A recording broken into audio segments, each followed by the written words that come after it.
Imagine a town in the Middle Ages. It's not a huge city, more like a bustling cluster of wood and stone buildings inside a protective wall. The streets are narrow and muddy. They are filled with people, animals, and the constant noise of life. You hear a blacksmith's hammer ringing, a cart rattling over cobblestones, a merchant shouting about his wares.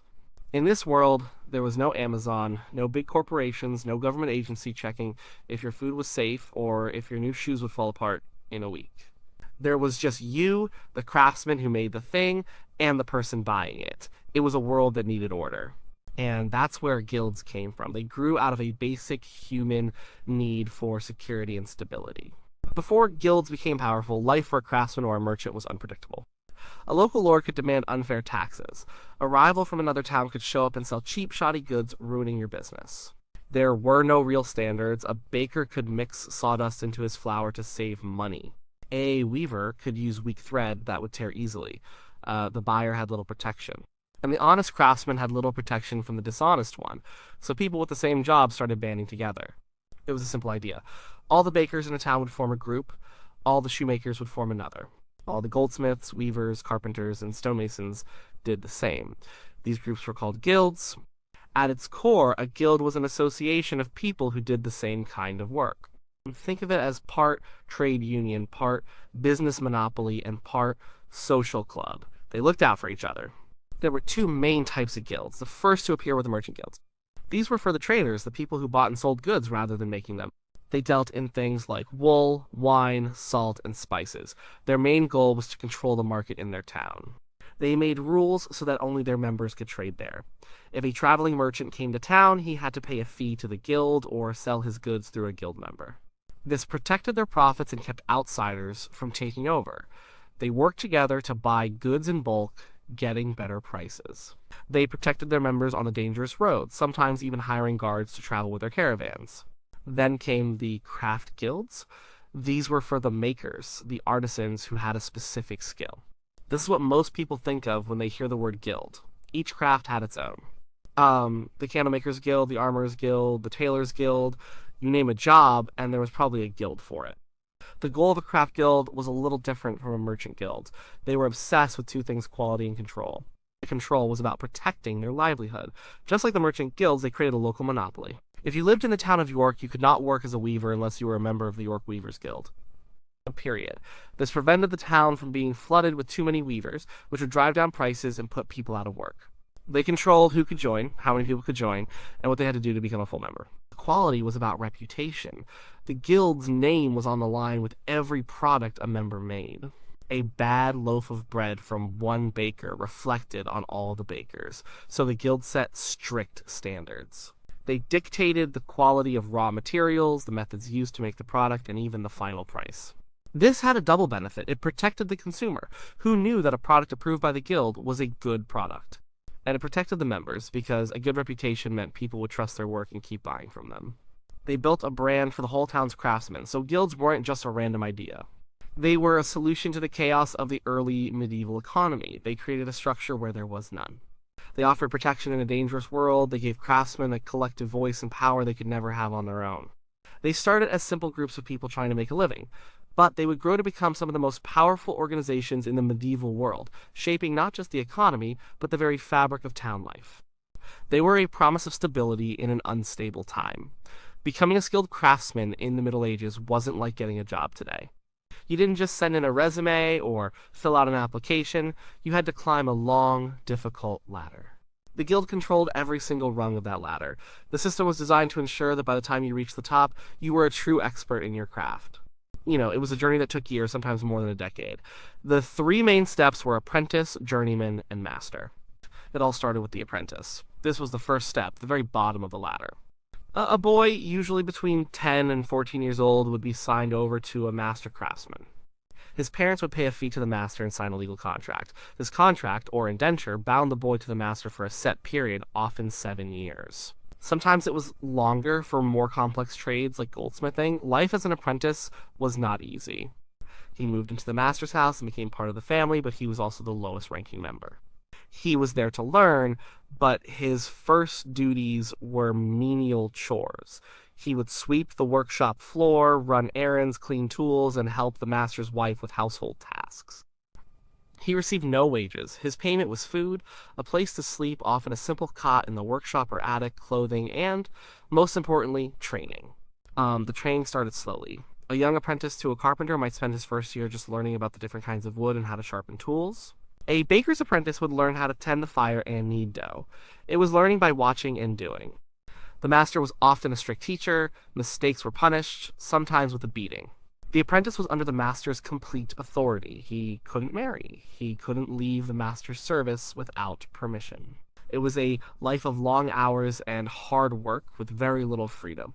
But it wasn't just a job, it was a complete education.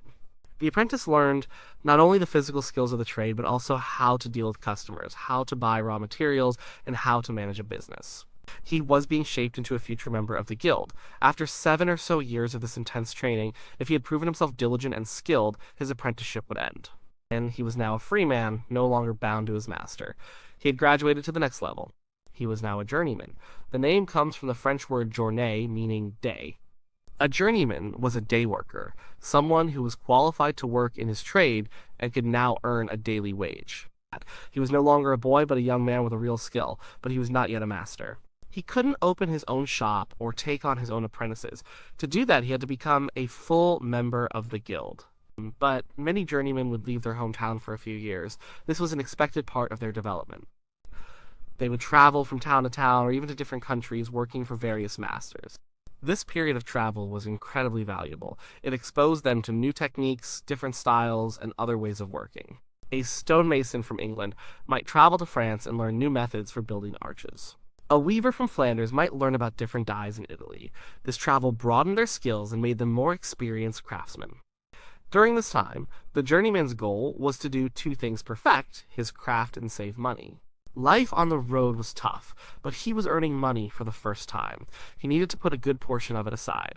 Becoming a master was an expensive business, and he would need capital to set himself up. All the while, he was dreaming of the day he could finally open his own shop. The final step was to become a master. This was the top of the ladder, the ultimate goal. A master was a full member of the guild with all the rights and privileges that came with it.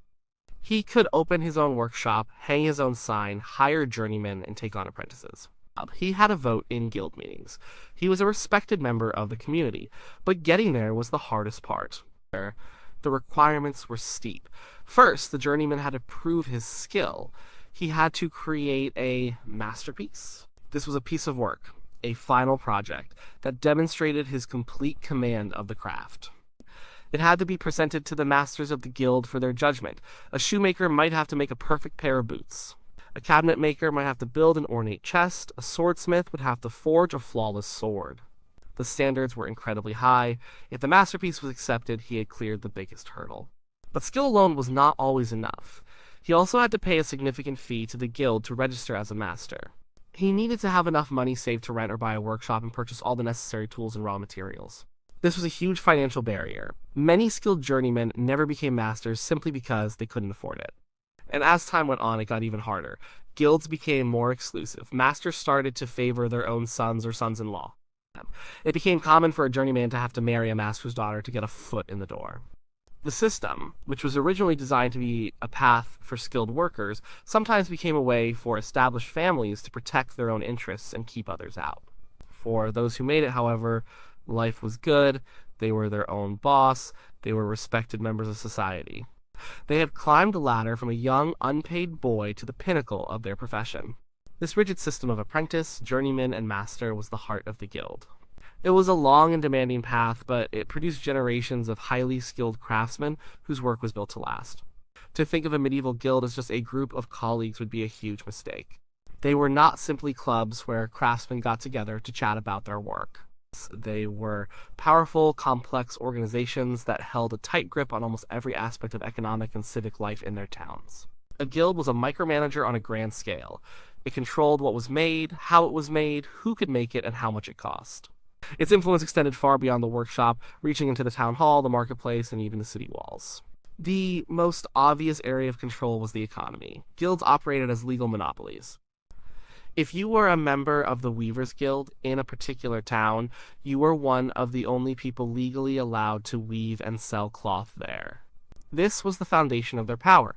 By keeping out competition from foreigners, which could mean someone from the next town over, they ensured a steady stream of work for their members. This wasn't seen as unfair, it was seen as necessary for maintaining a stable and orderly town economy. With this monopoly came the power to regulate every detail of production. The guild set the rules, and every member had to follow them. First, there was quality control. This was a serious business. The guild would appoint inspectors or searchers who had the right to enter any member's workshop at any time to inspect their work. They checked the quality of raw materials. A tanner couldn't use poor quality hides. A baker couldn't use old flour. They checked the production process. A dyer had to use specific recipes for his dyes to ensure the color wouldn't fade. If a craftsman was found producing substandard goods, the punishment could be severe. A first offense might result in a fine. A repeat offense could lead to the confiscation of tools. For truly shoddy work, the product itself would be publicly destroyed. A baker who sold underweight loaves of bread might be dragged through the streets on a sled with the bad loaf tied around his neck. This public shaming was a powerful deterrent. It sent a clear message the guild's reputation was paramount. Guilds also set prices. They decided the fair price for a pair of shoes, a barrel of ale, or a new table. Members were forbidden from undercutting each other. This prevented price wars that could devalue the craft and drive people out of business. It also meant the customer paid a standard, predictable price. There was no haggling over the price of bread. Everyone knew what it cost. They even regulated working hours. A common rule was that no one could work at night after the sun went down. The official reason was that working by candlelight was bad for the eyes and led to poor quality work. But it also served to limit production, preventing one ambitious craftsman from working all night and flooding the market. This economic control naturally bled into political power. As guilds grew in wealth and importance, they became major players in town government. The most successful masters from the most powerful guilds often sat on the town council. They had a direct say in how the town was run, passing laws that often benefited their own trades. They became the urban elite, the new power brokers who challenged the authority of the old landed aristocracy. Their influence was visible all over the town. Guilds were often responsible for maintaining public infrastructure. The Masons Guild might be in charge of repairing the town walls. The Bridge Builders Guild would, unsurprisingly, maintain the local bridge and collect tolls to pay for it. When a new cathedral was being built, the various craft guilds, stonemasons, carpenters, glaziers, were central to its construction, a project that could take generations. The guilds also had a military role. In a time before professional police forces or standing armies, town defense was a local responsibility. The guilds were often required to arm and train their members to serve as the town militia. Each guild might be responsible for defending a specific gate or section of the town wall in case of an attack. They organized the town watch, with members taking turns patrolling the streets at night to keep the peace and watch for fires. Furthermore, guilds operated their own legal systems. They had guild courts that handled disputes between members. If one craftsman accused another of stealing a technique or poaching a client, they wouldn't go to the town court. They would settle it internally, before a panel of guildmasters. This kept their business private and reinforced the guild's authority over its members. The rules of the guild, the ordinances, were as binding as the laws of the town. So, the guild was everywhere. It was a government within a government. It set wages and prices like a central planner. It enforced quality like a modern regulatory agency. It acted as a police force and a local council. This web of control was designed to create a stable, predictable, and prosperous environment for its members. But it also made the system rigid. The rules that provided security also stifled innovation and competition. For a long time, the trade-off was worth it. The power of the guild hall was absolute, and it shaped every part of the medieval town. So life in the Middle Ages was fragile. There was no government welfare, no health insurance, no retirement plan. A serious illness, a disabling injury, or the sudden death of a family's main earner could be catastrophic. It could mean destitution. In this uncertain world, the guild was more than just a business association, it was a social safety net. It functioned like an extended family, providing support and a sense of belonging that went far beyond the workshop. This aspect of the guild was just as important to its members as the economic protection it offered. At the heart of this was the idea of brotherhood. When a man became a master craftsman and a full member of the guild, he swore an oath. He pledged loyalty not just to the rules of the trade, but to his fellow members. They were his brothers. This was not just a word, it was a commitment to mutual support. The guild took care of its own. One of the most important functions was providing for members who fell on hard times. If a guild member became too sick or old to work, he would not be left to beg on the streets. The guild would provide him with a pension, a small sum of money from its common chest to allow him to live with dignity. If a craftsman was temporarily injured and couldn't work, the guild would support him and his family until he was back on his feet. This was a primitive but effective form of insurance, paid for by the dues and fees of all the members. The guild's care extended beyond death. When a member died, the guild ensured he received a proper and respectful burial. Funerals were expensive, and the guild would cover the costs. It was a matter of honor. All members were expected to stop work and attend the funeral procession, often carrying candles or torches provided by the guild. This show of solidarity was a comfort to the grieving family and a public display of the guild's unity. And support for the family did not end with the funeral. The guild often took on the responsibility of caring for the widow and orphans of a deceased member. A pension might be paid to the widow for the rest of her life, as long as she did not remarry. The guild might also help her to continue running her late husband's business, though usually with some restrictions. In some cases, a widow could even become a full member of the guild herself. The guild would also help find apprenticeships for the sons of the deceased, ensuring they had a path to a secure future. But guild life wasn't all about hardship and funerals. It was also the center of a member's social world. The guild hall, often one of the most impressive buildings in town after the church, was the hub of this community. It was where meetings were held, but it was also where feasts and celebrations took place. This guild would hold regular banquets for their members, especially on feast days. These were lavish affairs with huge amounts of food and drink, a chance for members to relax, socialize, and reinforce the bonds of fellowship.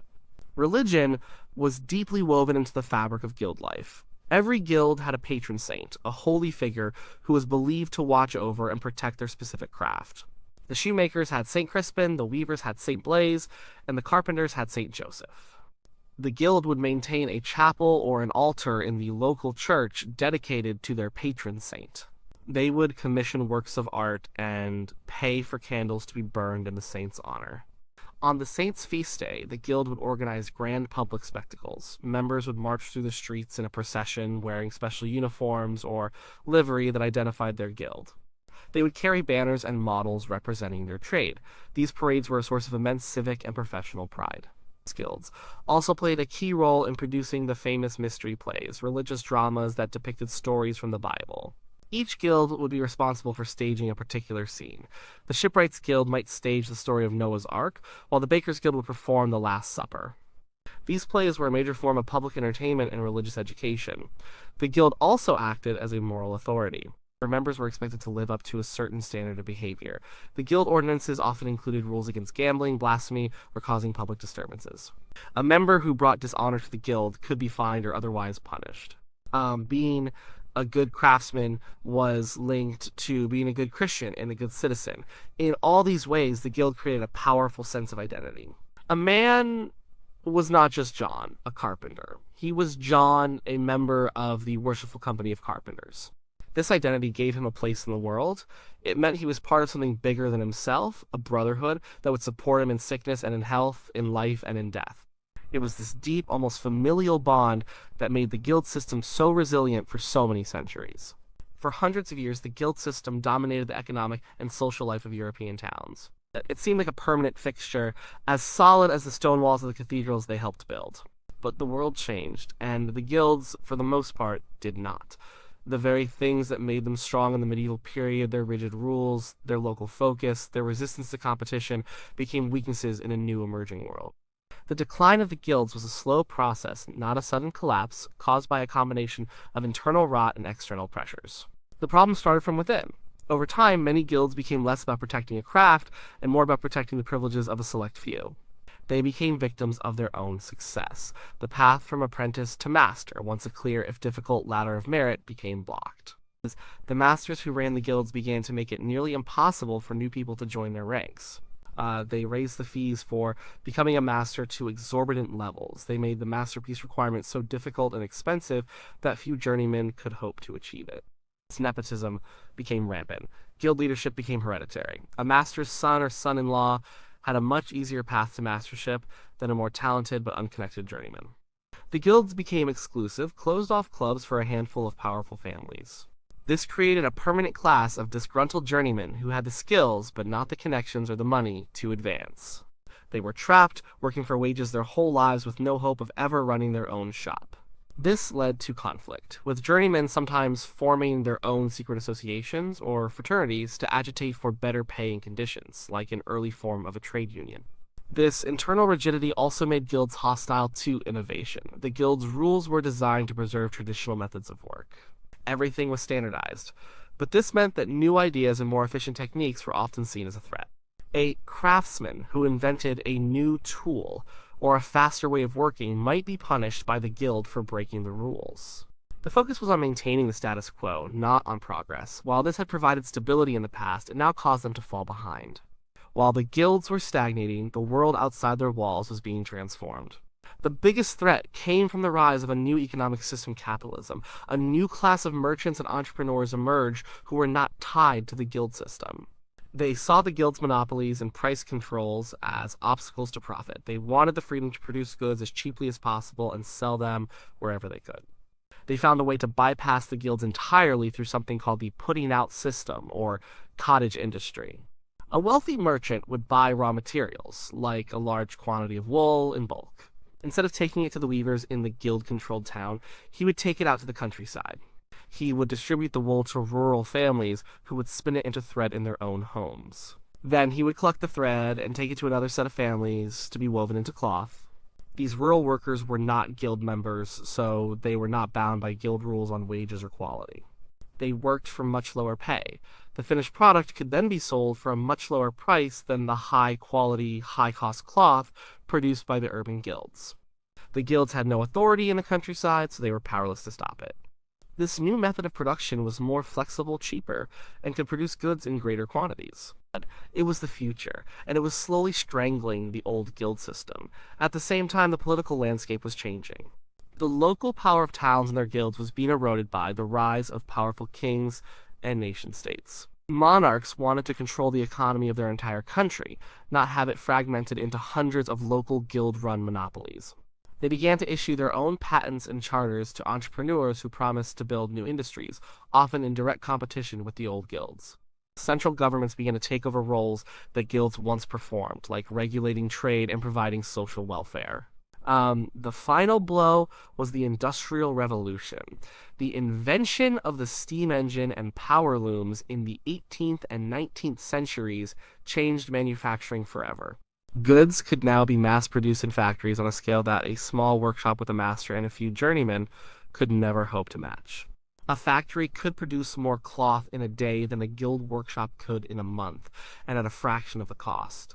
The skilled, handcrafted product of the master craftsman became a luxury item, unable to compete with the flood of cheap, factory-made goods.